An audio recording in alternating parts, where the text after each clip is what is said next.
Welcome to Moments with Marianne. This is your host, Marianne Pastana, and we're here today with special guest, Barbara Basbanes Richter, who's here to share with us her work with DIYBook, in-ink ghostwriting, and the French to English translation of Mademoiselle de Malepeire by Fanny Reybaud. So have you wanted to write a book, but you were unsure of where to start? Well, today's show is just for you. So Barbara Basbanes Richter is an accomplished author, public speaker, French to English translator, podcast host for Writing for Immortality, and founder of DIYBook and in-ink ghostwriting. Raised in a home steeped in books and greatly influenced by her father, an award-winning editor and National Book Award finalist, Barbara's upbringing richly nurtured her literary heritage and profoundly honed her critical thinking skills. Barbara's multifaceted career, marked by her roles as a managing editor for Literary Features Syndicate, columnist for Fine Books and Collections magazine, and contributor to the Wall Street Journal and the New York Daily News, has firmly established her as a prominent figure in both modern literature and entrepreneurship. So welcome to the show, Barbara Basbanes Richter. Thank you, Marianne. I'm so happy to be here. What an honor it is to have you here and to talk about this. So let's start with the book. I mean, what even had you inspired or interested in translating this book? The first time I read this particular book, I was in grad school, so over 20 years ago, and I was reading actually literature for another author named George Sand, who was another French romantic author. And this author, Fanny Reybaud, was a contemporary. And I remember, as I suspect a lot of grad students feel when they're reading, they have to read things really, really quick and then go on to the next. And I remember thinking, I'd like to come back to this someday. So I read it, put it aside. And then many years later, 10 or so, I was looking for something amongst my many, many books to read for pleasure. And this little paperback, well-worn paperback, kind of looked intriguing, and I picked it up and I read it, and I immediately just was enchanted by this very easy to read, yet thrilling story of a woman misunderstood by useless men in her life. And I thought, well, wouldn't it be fun to translate this? And that's really the origin of this story. And to my knowledge, this particular author is very little known, even in France. So I knew that I was picking an obscure author and an obscure book, but it felt like a great story and an opportunity to see what I could do with it. Well, it comes so well together. I really like how you brought that book together. And for our listeners that are going, gosh, okay, this might be a book I want to pick up. Can you tell us a little bit about the story without giving away spoilers? Okay, sure. I would say if you love books, then it is a bibliophile's delight, because it centers around a misunderstood aristocrat at the turn of the 19th century. So French Revolution, right before the French Revolution, leading up to it. And this particular woman reads forbidden books in secret, which is very trendy right now. We're talking about banned books and things of that nature. Well, it goes back. This isn't the first time that's happened. So she reads forbidden books in secret while seeking forbidden love. And this all happens in the lead up to the French Revolution. And it's told from the perspective of a young man many years later who comes across a painting of this enchanting woman in the home of his uncle, who's also very well read. So there's a lot of books and things going on. But so this young man sees this painting, and kind of like the Canterbury Tales, when people come in and they see something and they start talking, it's similar here. So visitors come to the uncle's house and they see this portrait, and we get this whole backstory about this woman, Mademoiselle de Malepeire, and her forbidden love. That is such a great introduction to that book, and I'm so glad that you shared that with us. Well, and how long have you been interested in books? Because my goodness, you have quite a career with them. I guess it would have been funny if I had gone into anything other than like the book world. My father, he's the author of 10 books. He's working on his 11th book right now.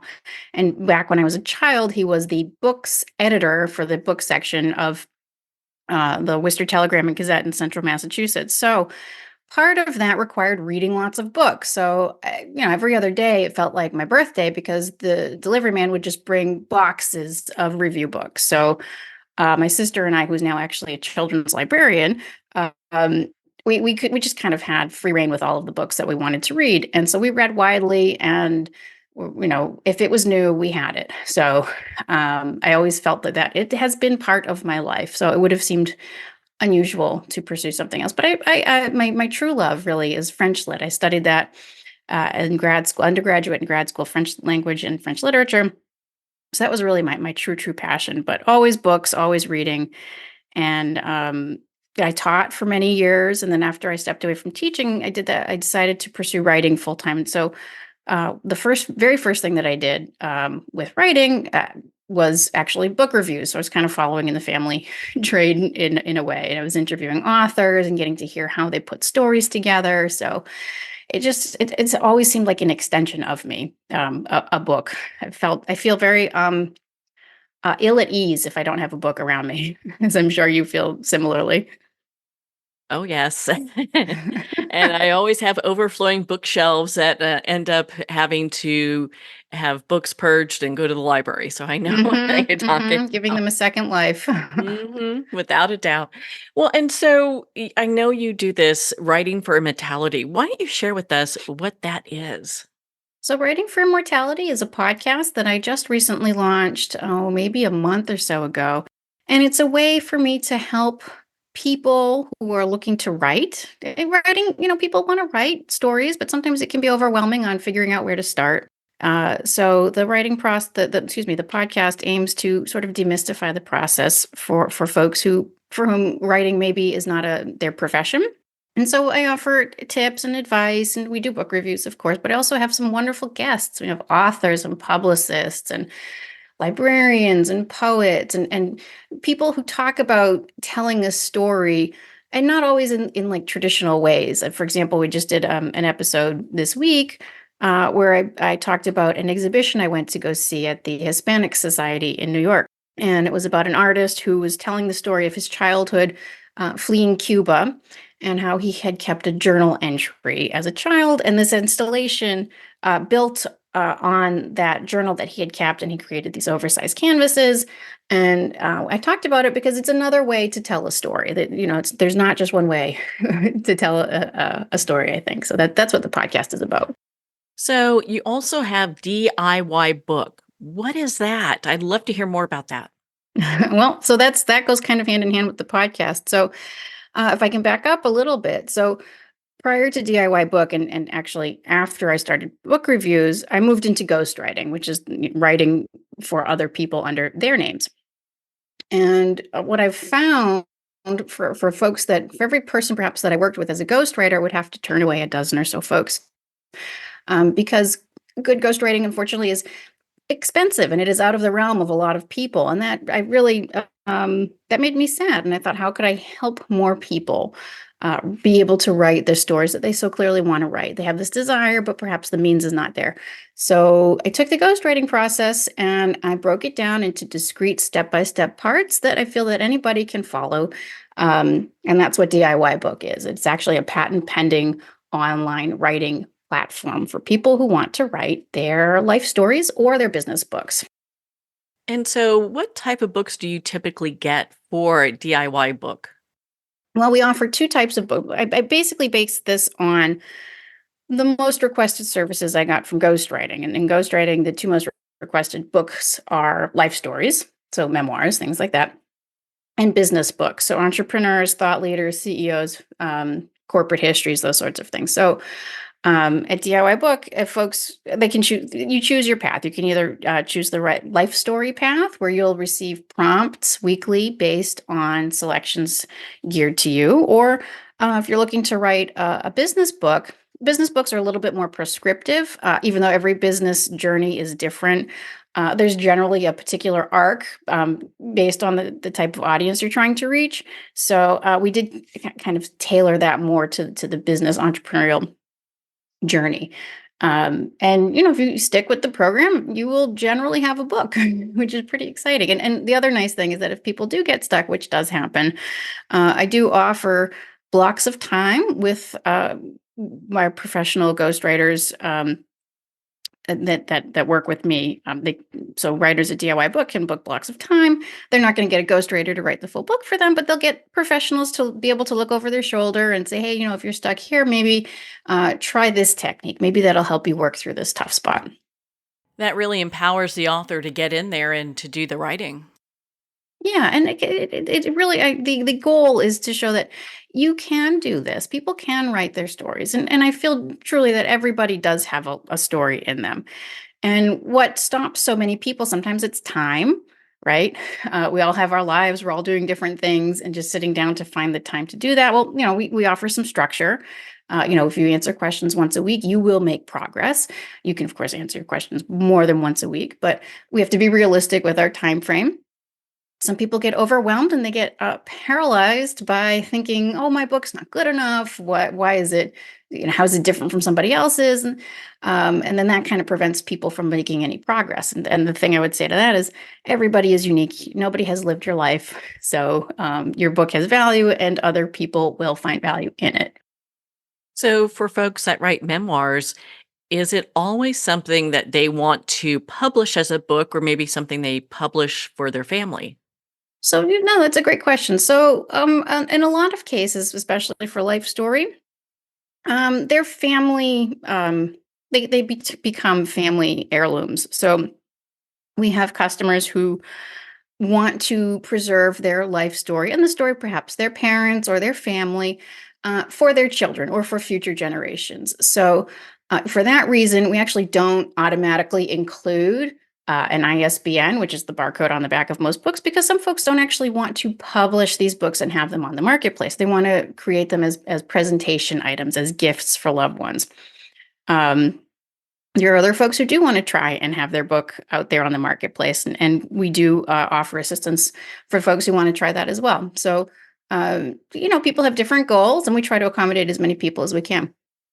That's so clever being able to pull all that together so people can approach it in several different ways and have it fit for them. So, not all books need to be, as authors are very private, they may not want that out there, just out there for their family. Absolutely.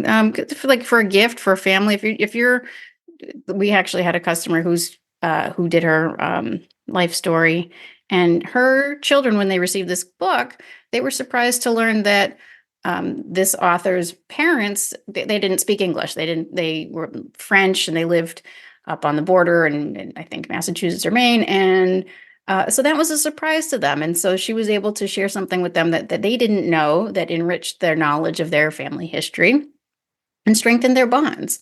But that's not something that the author had any interest in putting up on Amazon. This was just purely something for the family to keep. What are the reasons that a business expert would create a book?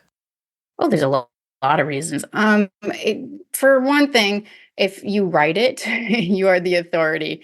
We can think of so many business folks who have a book. If you're reading something in a magazine, if you look at their byline afterwards, it'll say so and so is the expert on these widgets and is also the author of this book that talks about this. So that's one really big reason, is establishing authority in your domain. Another big reason is that having a book, if you're a business book, is that you'll attract clients. So if you can show them that you've taken the time to write a book, it's different from writing. I'll back up. Sometimes you see folks who are companies that say, we have an ebook, and there's nothing wrong with an ebook, or download this pamphlet, something like that. That also shows that you've devoted some time to your industry or your service or your product. But taking it a step further and actually creating a book that somebody can hold, that has been edited, that has steps to it, demonstrates, I think, a business person's commitment to their product or their service. And then another nice thing about a book is that it can increase network opportunities. You have a book; it's a great calling card. You can give that out when you're at events. And people will remember you. If you have a stack of cards, you might not stick out as much. But if you've got a book, somebody might have that on their desk, and they're going to look at that more frequently. Well, on that note, we're going to pause here for a quick break. We've been speaking with Barbara Basbanes Richter in regards to DIYBook. We'll be right back after these messages from our sponsors. Have you dreamt of writing your own book but felt lost on where to start? Introducing DIYBook.us, your personal guide to bringing stories to life. Whether it's your life story, business insights, or unique experiences, DIYBook.us makes it easy and affordable. With our step-by-step online program, you'll receive a weekly email prompt tailored to you. Don't let your story go untold. Visit www.DIYBook.us and start your writing journey today with our free 7-day trial. DIYBook.us, where your story comes to life. It's one thing to become attached to your perfect home, but what do you do when that home becomes attached to you? A family in dire need of a fresh start, a mysterious house tied to the past. Buried deep within the foundation of the old Far Hill Manor lies a centuries-old secret. Dark forces or something stronger just waiting to be discovered. Caretaker, a supernatural thriller by breakout authors R.J. Halpert. Are you a coffee lover who wants to make a difference? Look no further than Fire Department Coffee, a veteran-owned business that gives back to support first responders in need. Each batch of coffee is freshly roasted right here in the USA by a dedicated team of first responders and coffee experts. So when you enjoy a cup of Fire Department coffee, you're not only drinking high-quality coffee, you're supporting members of your community. Start your day with a coffee that gives back. Visit firedepartmentcoffee.com. That's fire, D-E-P-T, coffee.com. There comes a moment when you realize you're somewhere special. When you discover that each beautiful creature that you see has been rescued from a life of absolute horror and brought to this incredibly free place. Here's where their lives were forever changed and where yours will as well. Discover over 500 tigers, bears, and lions at the brand new visitor center at the Wild Animal Sanctuary just outside Denver. For more information, visit wildanimalsanctuary.org. Discover true freedom at the Wild Animal Sanctuary. Internationally recognized and award-winning author Judy Goodman works and teaches outside the box of limited thinking. Working with people from every walk of life, her goal is to empower you to be the best you can be, no matter what the challenge is. Born with the gift of seeing beyond our normal vision, she has an extraordinary gift of working with every challenge. Teaching beyond conventional wisdom, her work is described as life-changing. Visit judygoodman.com. That's judygoodman.com.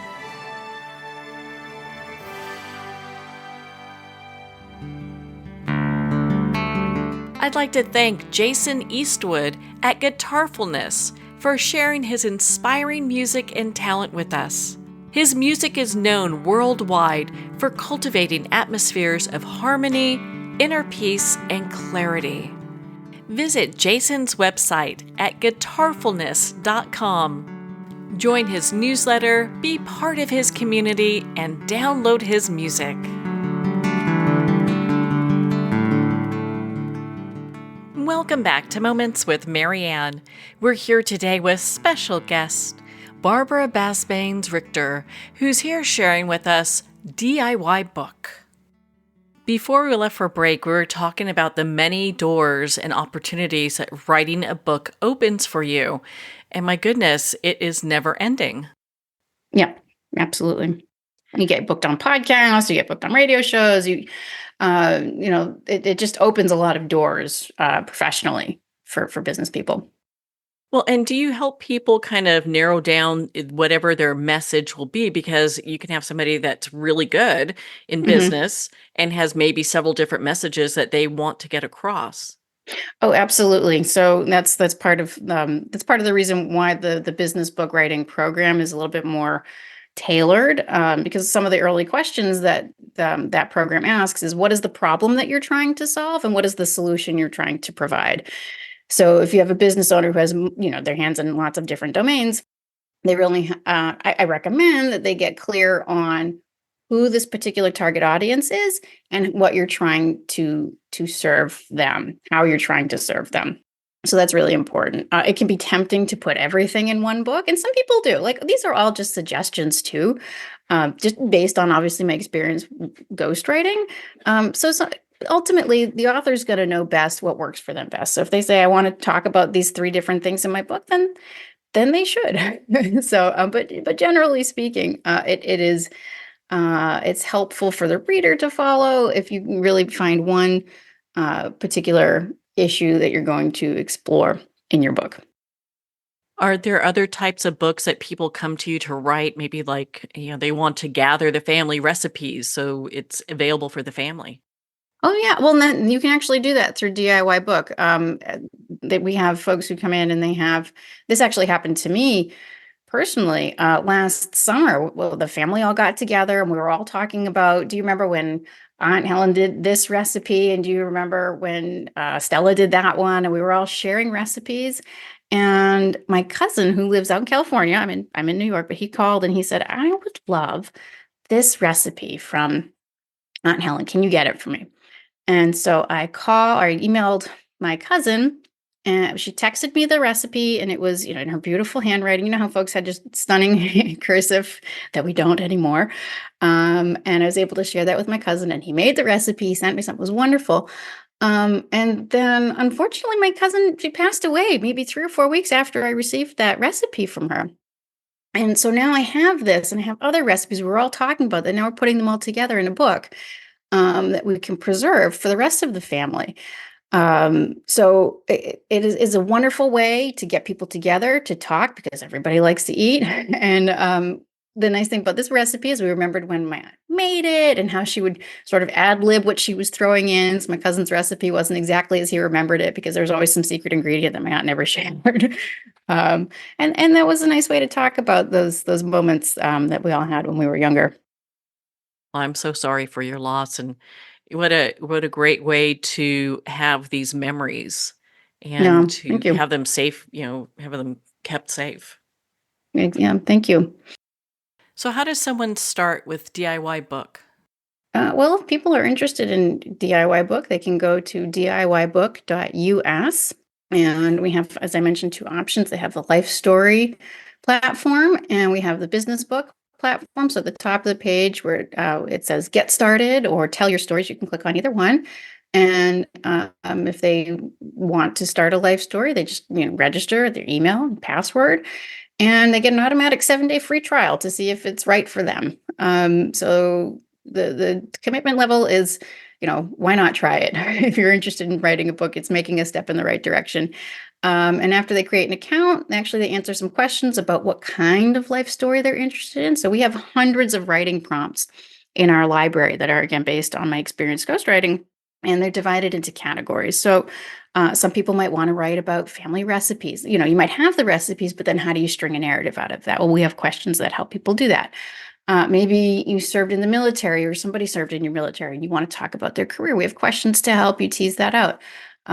People who've experienced trauma, that can be very difficult to write about in a vacuum. And so we've developed ways to help people go through that process of putting that on paper in a way that's authentic, but also respects what that person is trying to accomplish. So we have all of those types of prompts. Folks get those prompts emailed to them weekly. Then they can answer them in the author account, which feels, when you open it up, it's like a writing platform, like a Google Doc is what it looks like. And they can add pictures and they can change the titles if they want. And after a while, they'll have a book. And we take all of the worry out of printing and formatting.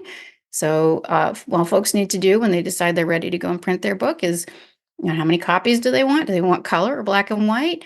And what picture they want on their cover?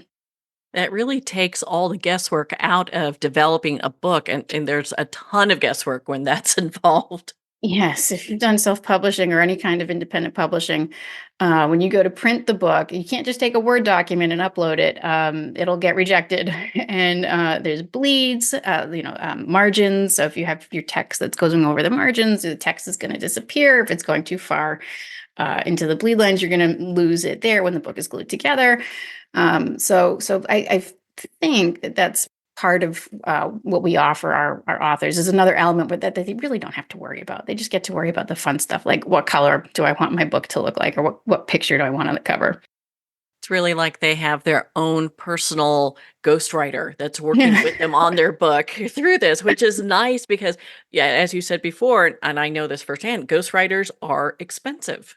Yeah, I mean, I would argue that it's generally a fair price when you consider what a ghostwriter is doing, but it's not within the, it is for most people it is expensive and it's heartbreaking for me. I mean, and that's how DIY book came around. But basically with the ghostwriter, you're asking them to engage in what I like to call a 9-month marriage. You get to know the nitty gritty details of somebody's life. Sometimes you may be working with somebody whose views differ with your own, and that's part of the gig. That's, the ghost is there to share the client's story. Developing the voice of somebody else, that is a very challenging thing. That is not something that comes easily to most people, like right out of college. It's something you develop when you write under your own byline and writing and reading widely. So it is a skill that takes time to develop. And it's a process. You're listening to the client. And, sometimes I know when I'm working with ghostwriting clients and we send them a chapter, I'll say, I'm looking for the most edits from you in this chapter. And it's not necessarily that I think it's, we've written something bad, but when I'm looking for the client to tell me that it sounds like them. I might have thought that a particular word is something that they use frequently, and I might have been off on that. So that's really the opportunity for the client to share that. And that takes time. So unfortunately, that part is hard to replicate when you're doing DIY book. But I think we've gotten pretty close. Well, I really like how you have this set up because people can come in at every level to write their book. Because, I mean, we haven't talked about in ink ghostwriting, but I'd love Yeah. to. And I mean, and you're right. I mean, ghostwriting for the books that someone has that wants to take it to maybe a different level. I mean, you have to have a very good ghostwriter. Yeah, I mean, I do think that is true, because you're asking somebody who doesn't know you to get to know you and then take your vision and make sure it sounds like you, but also make sure that other readers are going to, one, be able to read it, and then two, also enjoy it. So at in ink ghostwriting, what kind of services are provided there?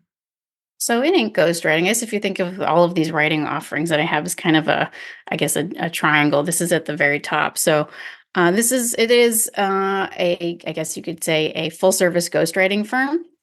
I have a team of ghostwriters and graphic designers and folks who want to write a book, whatever kind of book. I mean, you name it. I feel like over the last decade or so, we've written it. And so we get folks who come to us with an idea and they haven't written anything yet. Folks who want to get an agent because they want to get a traditional publishing deal and they need help. So we help them with a book proposal. Some folks come to us with a manuscript. We edit that. So we really help people at any stage of the writing process. There's no one way to write a book, right? I like to think that we're diverse enough that we can help people where they're at. And that's been pretty rewarding. Well, I'm so impressed with what you do completely there, and especially the book proposal. I mean, how often people get involved in that and then realize, oh my gosh, this is more than I thought I could do. Because it's different kind of writing. And that can be a shock to a lot of authors. That they think, oh, I'm just going to send this manuscript off to Random House at the editor there, and that's just not how it works. You need a book proposal, you need an agent, and you're basically writing a business document, which is explaining to the agent, what your book is about, who you are, and how everybody's going to be able to make a little money on this deal. So it's a less artistic way of looking at the book industry. But it's an important one. And it's a very helpful process I've found for authors too, because if they're still in the early drafting stages or they're still in the idea stage, it helps them get very focused on the kind of book that they're trying to write, the audience they're trying to reach, and those sorts of things. So, what type of books do you do ghostwriting for in ink? Oh, like I said, you name it, we've done it. We've had, obviously life stories. We've had business books. We've done fiction. We've done more books that are more scientific in nature. We've really had to do some research or assist on some research. Um, we have had some science fiction books. We've had art books. Truly, with children's books too. Um, it really has just kind of run the gamut in terms of what kinds of services people are looking for. We had one project where a client had written a book of poetry, and they weren't looking for us to write the poetry. That would have that's never happened where somebody wanted us to ghostwrite poetry. But they just wanted somebody to listen and offer constructive feedback, which was a really neat project. It was different. It required a different set of skills that I don't use that often, and it was really quite rewarding. And do you still offer services where people can have books translated from French into English? If people are looking for that, I can certainly help them with that. What type of work have you done with that? So this Mademoiselle de Malepeire was my own translation, and then I've done translation. So I'm the translator for that one, and I've done translations for nonfiction works that have appeared in nonfiction volumes. So customer has or the author has a piece of text that's in French, and it's supporting the greater works. We've translated that there, and that's always pretty fun too. Because you really kind of got to get to it. You got to make sure you're preserving again, there's a balance, right? You're trying to preserve the original author's voice, but it's in another language. So, and sometimes with French and English, like the cadence is different, just the words are different. So that can take a little bit of finessing sometimes, but it's just a really rewarding avenue. And I wish I did more of it. But really, it's been mostly focused. My life's been focused mostly on ghostwriting this last 10 years or so. Well, and I understand you were involved in a project that was funded by the National Endowment for the Humanities. Yeah, that was a fun translation. That was hard. So that was we were translating correspondence from people who were involved in the circle of Elizabeth and Robert Browning, who were poets. And so these letters were written in French. Robert and Elizabeth Browning were English poets in the early 19th century. And so they wrote lots and lots of letters, and people wrote lots and lots of letters to them or about them. So any of these letters that were in French needed translation, but they weren't typed. So they were written in 19th century French cursive. So that was the first part, was deciphering the handwriting, which was fun and frustrating at the same time. It takes a little bit of time to sort of, at least for me, get my eyes set on what I'm looking at, because it's different from contemporary French cursive. There's now in France, it's very standardized, and everyone kind of learns how to write the same way, and everyone's handwriting looks very similar. But in the 19th century, that wasn't necessarily the case. And people took up the entire page because paper was expensive. So you've got people writing front ways and back ways and sideways along the margins. So you have to kind of figure out what goes first and what goes second. But that was a lot of fun. That sounds like that's a journey in itself. It is. It was, yes. Oh my goodness. So for our listeners that want to connect with you at In Ink Ghostwriting, where do they go? Well, they can go to the website, which is, as you said, ininkghostwriting.com. We're also on Instagram at in.ink.ghostwriting.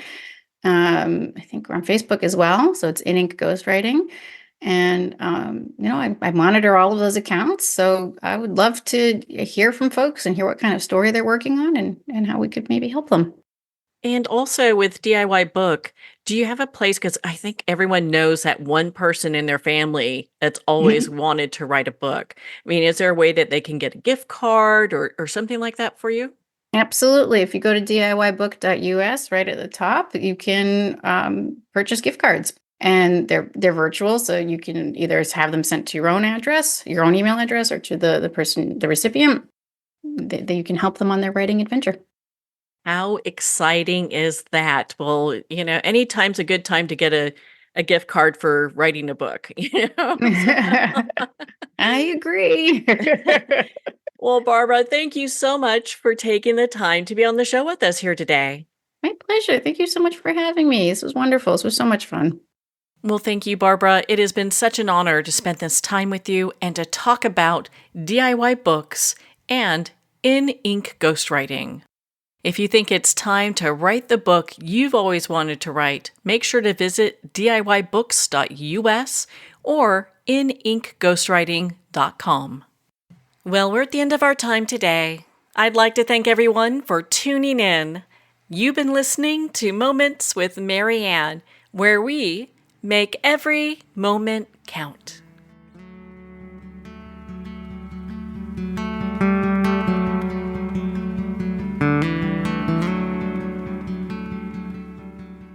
In a single moment, your life can change. Moments with Marianne is a transformative hour that covers an endless array of topics with the best of the best. Her guests are leaders in their fields, ranging from inspirational authors, top industry leaders, and business and spiritual entrepreneurs. Each guest is gifted and a true visionary. A recognized leader in her own work, and while teaching others to develop, refocus, and grow, Marianne will bring the best guest and sometimes a special surprise. Don't miss this. You never know just which moment will change your life forever. Make sure to tune in and visit momentswithmarianne.com for more information.